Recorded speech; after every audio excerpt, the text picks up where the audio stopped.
日本の語ろう。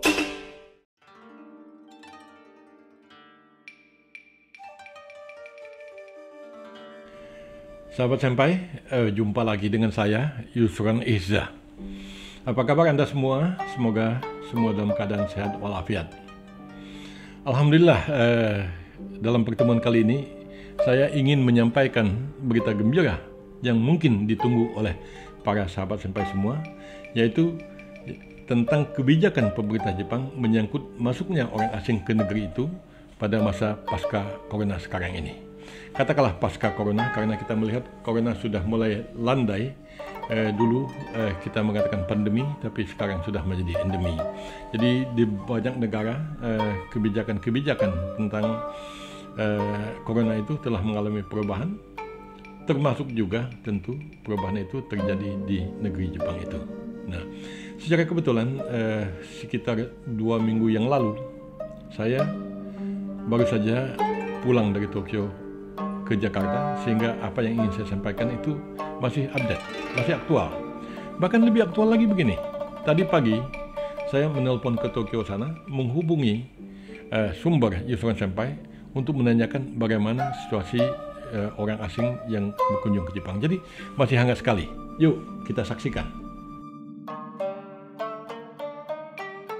Sahabat Senpai, jangan kemana-mana, terus saksikan.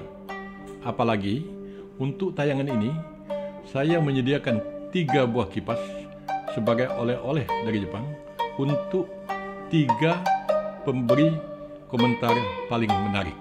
Oke? Nah, begini. Tadi kita katakan bahwa pemerintah Jepang sudah mulai membuka kesempatan bagi orang asing untuk berkunjung ke negeri itu. Nah, kunjungannya bagaimana, Senpai? Nah, ini tentu saja tadi saya sudah katakan untuk turis itu sudah dibuka kesempatan tersebut. Lalu kalau yang mau sekolah gimana? Katakanlah dulu banyak mahasiswa asing termasuk dari Indonesia ini sedang pulang ke Indonesia, pas mau pulang nggak bisa pulang karena Jepang menutup negerinya terkait dengan katakanlah upaya penanggulangan corona itu. Maka katakanlah terkurung di luar Jepang itu. Gimana sekarang? Ya sudah boleh masuk ke sana. Nah, yang mau bekerja gimana? Yang mau bekerja juga sudah boleh masuk. Oh, kalau gitu saya mau ngurus sampai saya mau bekerja ke sana. Oh, tunggu dulu. Kalau mau bekerja di Jepang, tentu saja pemerintah Jepang sebelum memberikan visa mau nanya kerjanya di mana, sudah ada jaminan nggak, ada kepastian nggak bahwa memang akan bekerja. Oh enggak, saya mau berangkat saja dulu, nanti saya baru nyari-nyari pekerjaan. Nah, kalau gitu nggak bisa. Jadi jelas harus ada kepastian dulu kalau mau bekerja, siapa yang akan menerima bekerja itu. Karena untuk bekerja tentu saja biasanya visanya beda dengan visa kunjungan biasa, yang tentu saja pasti akan lebih panjang. Nah, lalu gimana, Senpai, kalau seandainya mau bisnis ke sana? Ini jangka pendek sajalah, ada proyek yang harus diselesaikan, ada apa semacam. Nah, itu tentu bisa juga, tapi ada syaratnya juga. Apa syaratnya? Ya ada pihak yang bertanggung jawab di sana. Jadi ada semacam undangan. Siapa yang mengundang? Nah, oh ini ada undangannya. Nah, itu nanti kita tunjukkan pada saat kita mau meng-apply visa di kedutaan Jepang, termasuk juga di konsulat jenderal mereka. Nah, lalu kalau sebagai turis bagaimana? Apa sebebas-bebasnya?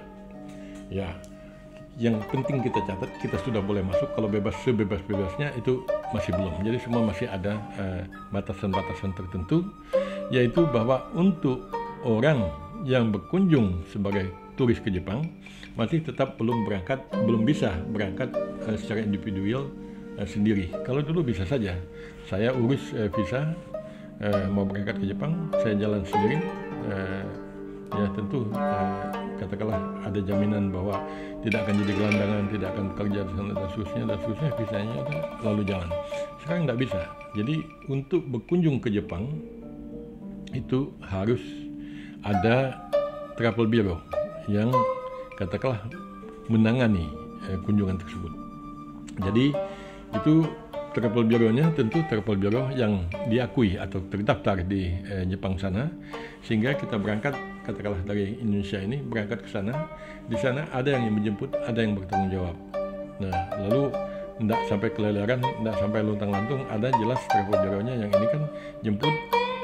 Mungkin bergantung juga situasinya, masuk ke hotel dulu kah atau bagaimana, kemudian atau langsung pergi tour kah apabila tidak mendarat pada tengah malam misalnya. Jadi ada travel bureau yang akan menangani kunjungan itu. Tanpa ada travel bureau itu masih belum diperbolehkan. Jadi itu tentang tadi katakanlah kesempatan untuk berkunjung ke Jepang itu. Nah, lalu apa sih syaratnya? Kalau misalnya kita mau pergi ke Jepang, ya sebenarnya sih ada syarat yang pasti berlaku jamak untuk berkunjung kemana pun juga ke luar negeri itu. Yang pasti itu tentu harus ada paspor. Jadi dengan ada paspor, nanti disitulah akan stempel atau ditempel seal dari negara tempat yang akan kita kunjungi itu, ditempel untuk visa namanya, izin masuk ke sebuah negara. Bahwa nanti perlu ngisi formulir, ada pas foto sekian-sekian, itu hal yang katakanlah sudah lazim berlaku dimanapun juga dalam pengurusan visa. Nah, tetapi itu tadi dalam hal mengurus visa ke Jepang, nah syaratnya itu tadi kalau sebagai turis harus ada travel bureau yang menanganinya. Nah, lalu gimana Senpai? Kalau berangkat ke Jepang sekarang ini, kalau sudah ada tadi visa dan segala macam gitu, atau bahkan mungkin ada yang nanya, sampai kalau kami di Medan sana gimana gitu, atau di Bali gitu kan, mau ngurus visa apa harus ke Jakarta. Nah, sebelum saya melanjutkan ke tema yang lain menyangkut kunjungan ke Jepang ini, jadi saya dapat menjelaskan bahwa untuk mengurus visa, kalau yang di Jakarta itu dapat diurus di kedutaan Jepang di sini, ada konsuler mereka yang akan menangani masalah visa. Selain itu juga ada konsulat jenderal Jepang di Medan, di Bali, dan juga di Makassar. Plus tadi di Jakarta. Jadi itu tempat-tempat di mana kita dapat mengajukan visa untuk berkunjung ke Jepang dengan syarat-syarat seperti yang telah saya katakan tadi. Nah, jadi kita ceritanya lanjutkan tadi, bawa paspor ke salah satu dari tempat tadi, kita ngurus visa. Kemudian katakanlah kita dapat visa itu. Nah, tentu sebelum dapat visa itu juga biasanya kedutaan akan menanya naik pesawat apa, mana ininya bukti beli tiket dan segala macam gitu kan. Jadi jelas itu diminta. Nah, kemudian sebelum tadi bicara masalah syarat-syarat ini, kalau bicara tentang tiket itu bagaimana sekarang sampai sehabis corona ini? Wah, ini memang tiket penerbangan sayang sekali jauh lebih tinggi dibanding pada masa-masa sebelumnya. Nah, jadi tadi pagi saya sempat ngecek tiket Garuda atau ANA, tiket ekonomi Jakarta Tokyo pulang pergi itu harganya itu antara 24 sampai 28 juta. Itu ekonomi. Dulu ekonomi itu antara 7 sampai 8 juta. Bisnis pun sebenarnya bisa antara 13 sampai 15 juta. Jadi harga tiket itu tinggi sekali. Ada yang mengatakan itu terkait dengan juga perang Ukraina Rusia, sehingga harga aftur menjadi mahal, dan kemudian karena harga aftur mahal maka tiket pesawat pun juga naik. Ya, itu mungkin juga salah satunya. Tetapi juga sebenarnya jumlah penerbangan pun juga masih juga bersifat terbatas dengan tujuan ke manapun. Ya, jadi itu tiketnya amat mahal dibanding yang sudah. Tetapi mungkin juga ada sahabat sampai yang sudah beli tiket duluan, yang belum hangus, belum berangkat ke Jepang, lalu di extend. Kalau itu pasti tiket harganya masih murah. Nah, itu tentang tiket yang ini, yang harus kita perhatikan. Nah, kemudian kawan-kawan senpai atau sahabat senpai mungkin nanya, senpai kalau seandainya ke Jepang itu kemana saja sih gitu? Banyak sekali.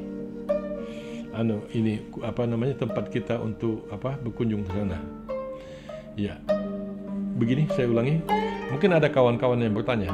Mungkin ada sahabat senpai yang bertanya, senpai kalau ke Jepang itu kemana saja sih? Gitu. Kita idealnya berangkat gitu. Nah, tujuan yang paling lazim itu adalah kita mendarat di bandara Kanto atau Kansai, dalam arti kata Tokyo atau Osaka, kurang lebih gitulah pembagian kasarnya. Kalau di Tokyo kita ada 2 bandara pilihan. Pertama di Narita, kedua di Haneda. Nah, kalau di Kansai itu ada Kansai International Airport. Dulu ada juga bandara lain di Nagoya, atau dulu juga bisa kita mendarat langsung ke Hokkaido. Tapi yang paling lazim itu adalah tadi Tokyo atau Osaka. Nah, di Tokyo ada 2 bandara, yaitu Bandara Narita dan Bandara Internasional. Sedapat mungkin saya sarankan kalau berangkat ke Tokyo, pilih Bandara Haneda. Karena kalau dari Narita itu memakan waktu sekitar 1,5 jam. Mungkin kalau macet bisa 2 jam baru masuk kota Tokyo. Kalau Haneda 20 menit sampai 30 menit dalam keadaan normal itu sudah akan masuk ke kota Tokyo. Lalu Senpai, gimana gitu di sana anunya? Kalau dari Narita naik apa gitu? Nah, ada pilihan nanti, ada bis, ada juga Narita Express untuk masuk ke kota Tokyo. Sekitar berapalah 3.020 yen barangkali, sekitar 350.000 rupiah itu naik Narita Express. Itu bisa lebih cepat daripada 1 jam lebih tadi karena itu naik kereta api ekspres. Nah, itu sekarang begini, kalau kita sudah masuk ke Tokyo, bagaimana Senpai gitu. Nah, kalau kita sudah masuk ke Tokyo, mungkin akan bertanya, lalu gimana selanjutnya Senpai gitu. Nah, kalau tadi kita bicara bahwa kita harus diurus oleh Travel Bureau, ya jawabannya sudah jelas lah. Itu Travel Bureau yang akan menangani kita di sana. Nah, tetapi kalau seandainya nanti suasana sudah normal, kita bisa berangkat tanpa harus mengikuti Travel Bureau. Mungkin juga informasinya perlu saya sampaikan sekarang gitu kan. Nah, kalau ikut Travel Bureau barangkali sudah terjadwal akan pergi kemana saja, naik apa saja itu akan mereka urus. Yang menjadi masalah adalah gimana kalau kita berangkat pribadi. Nah, gimana caranya gitu. Nah, jadi atau kemana sih gitu kalau kita secara pribadi akan pergi kalau di Tokyo itu. Bisa nggak satu hari itu misalnya 5 atau 6 daerah yang dikunjungi? Kalau Tokyo bisa, karena jaraknya dalam kota itu dan banyak sekali objek-objek yang menarik untuk dikunjungi, begitu ya. Apa saja, Senpai gitu. Nah, jadi banyak sekali. Salah satunya itu adalah tempel atau kuil Asakusa. Itu tempel amat terkenal, tempat katakanlah wisatawan berkunjung ke sana. Apa yang dilihat Senpai? Oh, di sana itu begini. Kalau kita datang ke sana, kita akan melihat ada gerbang besar warna merah, ada semacam lampion juga besar. Nama gerbang itu Kaminari Mon, pintu halilintar. Nah, biasanya orang turun dari taksi atau apa di situ. Nah, biasa orang foto-foto di situ di Kaminari Mon itu karena amat terkenal. Kemudian terus jalan tanpa belok-belok, itu tentu tidak akan ditabrak mobil di situ karena itu jalan untuk orang jalan kaki. Dan menuju tempel itu semua orang jalan kaki ke sana, dan di kiri kanan jalan itu halaman itu terhitung anggap satu halaman lah gitu. Nah, itu banyak sekali kios-kios, toko-toko yang menjual macam-macam cenderamata. Ada boneka kokeshi, boneka sedih dari kayu yang matanya sipit itu, ya seperti mata orang Jepang lah begitu. Lalu juga ada tempat tisu, tempat tusuk gigi, ada kipas, ada tas, ada jepit rambut, ya macam-macam lah. Banyak sekali barang-barang yang dijual situ yang dipastikan tidak akan kecewa apabila membeli itu dan untuk dijadikan souvenir. Ya barangnya macam-macam lah. Kalau yang mau dikasih oleh-oleh itu banyak puluhan orang, ya situ pun banyak juga pilihan. Barangkali ada barang-barang yang harganya 150.000 kalau dirupiahkan gitu kan. Nah, itu bisa 10 biji kan 1,5 juta ya, bisa ngasih 10 orang buat kawan dekat. Nah, ada tentu yang lebih mahal daripada itu dan seterusnya. Nah, itu di Asakusa. Apa yang dilihat sampai di situ selain beli ini tadi? Sebenarnya ngelihat ini juga sudah menarik sekali. Nah, yang menarik lagi tentu pada saat kita mencapai di kuil tadi. Itu kuil agama Shinto. Di situ ada banyak patung ala Jepang lah, patung dewa mereka saya rasa. Nah, dan kita melihat bagaimana ritual-ritual keagamaan Jepang itu terutama sekali dalam hal orang berdoa. Jadi ada juga saya lihat mungkin mereka menulis apa keinginan mereka lalu dibakar ditulis di kertas lalu dibakar. Kemudian dengan harapan barangkali itu asapnya itu bisa sampai ke tempat dewa sana dan dikabulkan dan seterusnya. Ada juga yang dengan cara melempar koin di depan altar, kemudian sambil bertepuk-tepuk dan menyampaikan doanya gitu kan. Nah, jadi itu tempel Asakusa. Pulang kalau tadi seandainya ada mau beli itu beli ini masih ragu, takut harganya mahal, takut nggak cocok. Nah, pas pulang kan akan menuju Kaminari Mong tadi, itu pasti akan lewat toko yang tadi itu. Jadi kalau memang ada yang tertinggal atau belum diputuskan untuk beli, ya beli di situ. Jangan sampai sudah datang ke Indonesia garuk-garuk kepala, aduh sayang sekali ya, saya nggak beli boneka itu. Nah, jangan sampai kita menyesal kemudian. Nah, dalam hal kita ke Asakusa ada 2 kesempatan. Jadi kalau tidak terlaksana pada saat berjalan menuju kuil, pada saat kita pulang dari kuil itu. Nah, tapi kalau sampai pulang juga tetap nggak beli, datang ke Indonesia baru menyesal, ya itu cerita lain gitu. Tapi saya sudah mengatakan dari awal, itu kalau kita ke kuil Asakusa. Nah, ada yang menarik juga di situ. Ada beca ala Jepang. Saya punya kemarin kebetulan dapat ambil videonya. Beda, unik. Jadi kalau kita di dayung becanya, kalau di sana itu beca itu ditarik oleh manusia, orangnya berlari gitu kan, menarik kereta itu. Ya itu sebenarnya hanya untuk tujuan turis saja, karena tidak mungkin Jepang melakukan transportasi naik becak yang didorong orang pada masa sekarang ini. Jadi itu untuk para turis saja. Silahkan kalau Anda berminat mau naik itu lalu dipotong-potong, kan bagus juga nanti untuk selfie yang single yang mana tahu nanti ada yang jatuh cinta karena sedang melihat pose yang sedang di atas kereta atau beca Jepang tadi kan. Nah, itu kisah katakanlah kuil Asakusa. Nah, selain itu kemana lagi sampai? Bisa nggak sampai tadi 5 atau 6 tujuan? Oh, bisa. Nah, kita katakanlah menuju ke stasiun Tokyo dari situ. Paling juga di bawah 30 menit lah saya kira kalau pakai taksi. Nah, ada tentu juga kereta, pasti akan lebih murah lagi. Nanti dibaca saja petunjuk naik keretanya. Kita menuju ke stasiun Tokyo. Itu juga stasiun yang antik, stasiun yang tua, mungkin mirip seperti stasiun kota di Jakarta sini. Itu dari arah gerbang Marunouchi, kalau saya tidak salah itu dindingnya itu berwarna merah. Nah, itu dari situ kita bisa foto-foto lagi, selfie. Di dalamnya juga lihat kubahnya itu juga bagus. Nah, banyak sekali manusia. Barangkali ada yang mau bawa gimbal, mau bikin YouTube juga, itu juga objek yang menarik di situ.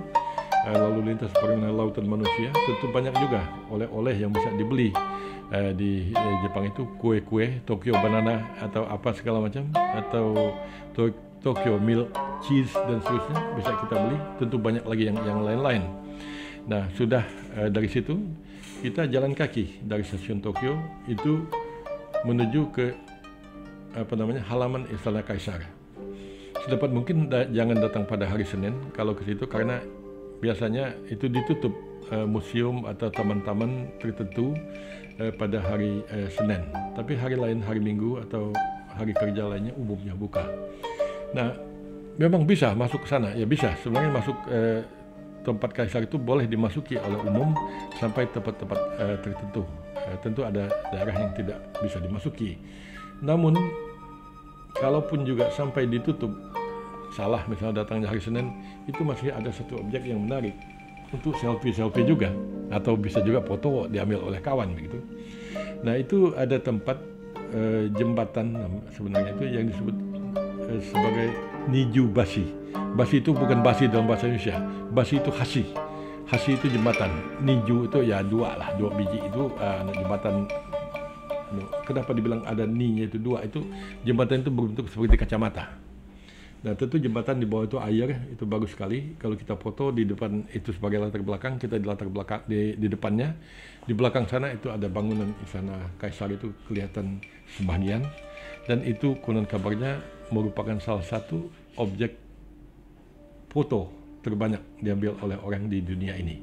Di samping juga gerbang kuil di Nara. Jadi begini, itu kita berangkat ke sana ke Istana Kaisar tadi, foto-foto di situ. Nah, lalu itu tujuan kedua tadi, kalau seandainya tadi dari kuil Asakusa kita ke tujuan ketiga sudah ke stasiun Tokyo, ke tempat Kaisar, sudah 3. Nah, lalu Ginza itu posisinya dekat sekali dari stasiun Tokyo situ, relatif dekat lah, mungkin sekitar 10 menit. Itu pusat perbelanjaan yang terkenal, yang bergengsi. Ya, orang mengatakan harganya mahal, sebenarnya sih tidak terlalu mahal juga. Dan di Jepang tidak amat jomplang biasanya tempat belanja dari satu tempat ke tempat yang lain. Nah, paling tidak kalau ini kita bisa nyombong dikit gitu kan. Wah, gue udah pernah ke Ginza, mana fotonya? Oh, ini fotonya gitu. Nah, itu Ginza merupakan pusat perbelanjaan yang bergengsi.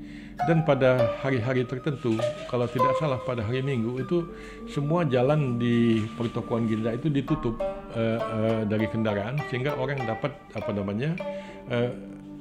berjalan dengan santai tanpa takut ditabrak mobil.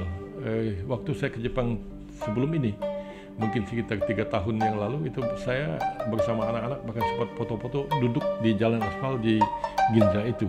Nah, kita jalan ke sana, lihat-lihat, syukur apabila kita sempat belanja, ngopi dan segala macam. Ada juga tempat kopi yang menarik di sana. Tidak selalu harus Starbucks karena banyak pilihan-pilihan lain. Ada Doto, ada apa macam. Rasanya juga tidak kalah enaknya. Duduk di kedai kopi di sana sambil ngelihat misalnya lalu lintas orang di Ginza, itu pun juga sudah merupakan satu objek wisata yang menarik. Nah, sudah 4 kalau saya nggak salah ini. Nah, lalu kemana lagi? Senpai gitu, dari situ gitu kan. Nah, kita pergi ke situ, ke kuil Meiji Jingu. Jadi kuil Meiji itu terletak di pusat kota Tokyo juga.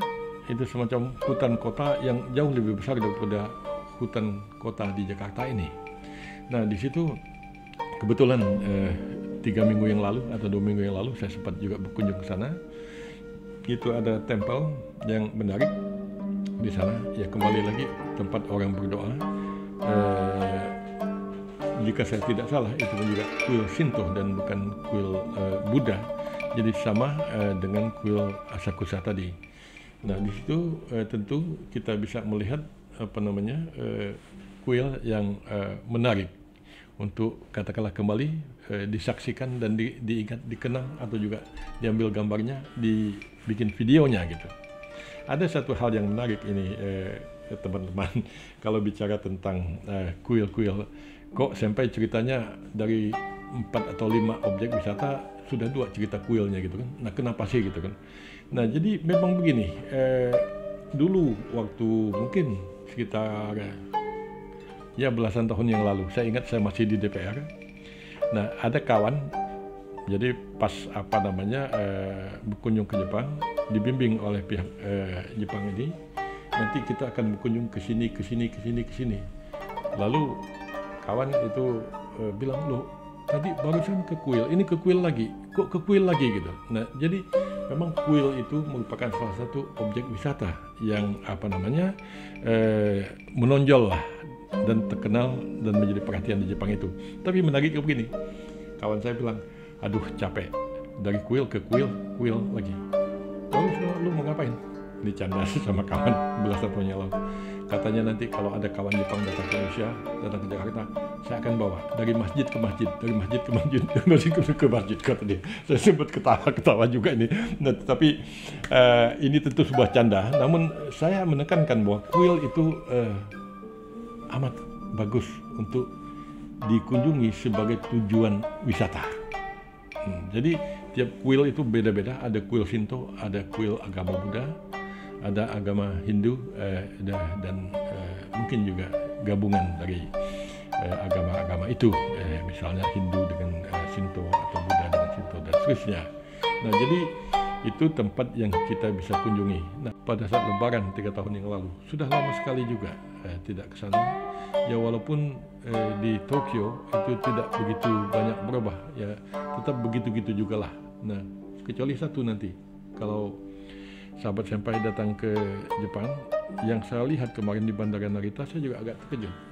Belasan tahun saya tinggal di sana, tidak pernah saya melihat pemandangan semacam begitu. Nah, itu bahwa petugas-petugas, terutama sekali dalam konteks untuk pengecekan kesehatan sebelum dengan corona, itu di Bandara Narita itu banyak sekali orang yang kulitnya beda dengan kulit orang Jepang, sedikit agak lebih coklat, pakai kumis dan seterusnya. Itu banyak orang-orang dari wilayah tertentu itu bekerja di Jepang, katakanlah mungkin sebagai part-timer, tapi zaman dulu, zaman saya masih tinggal sana, itu orang asing tidak mungkin bisa part-timer di bandara semacam begitu gitu kan, untuk mengurus administrasi segala macam. Dulu untuk kerja part-timer di sana itu mungkin bisa di pom bensin, di pabrik-pabrik, tapi kok sekarang di bandara itu ada orang-orang asing. Nah, jangan kaget kalau melihat itu, tentu mereka semua baik-baik saja, sama seperti kita juga. Nah, cuman itu pemandangan yang berbeda dibanding pada masa-masa sebelumnya.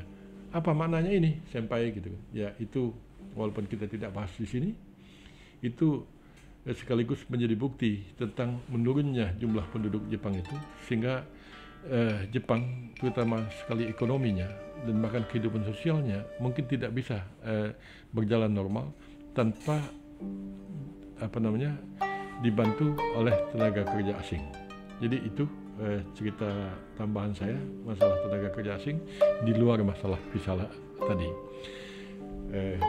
Saya kira itu yang dapat saya sampaikan, sahabat senpai. Saya berdoa semoga semua pemirsa nanti punya kesempatan untuk dapat berkunjung ke Jepang, mobil khusus ke Tokyo ataupun juga tentu daerah lainnya. Sore dewa, mata, aimashou.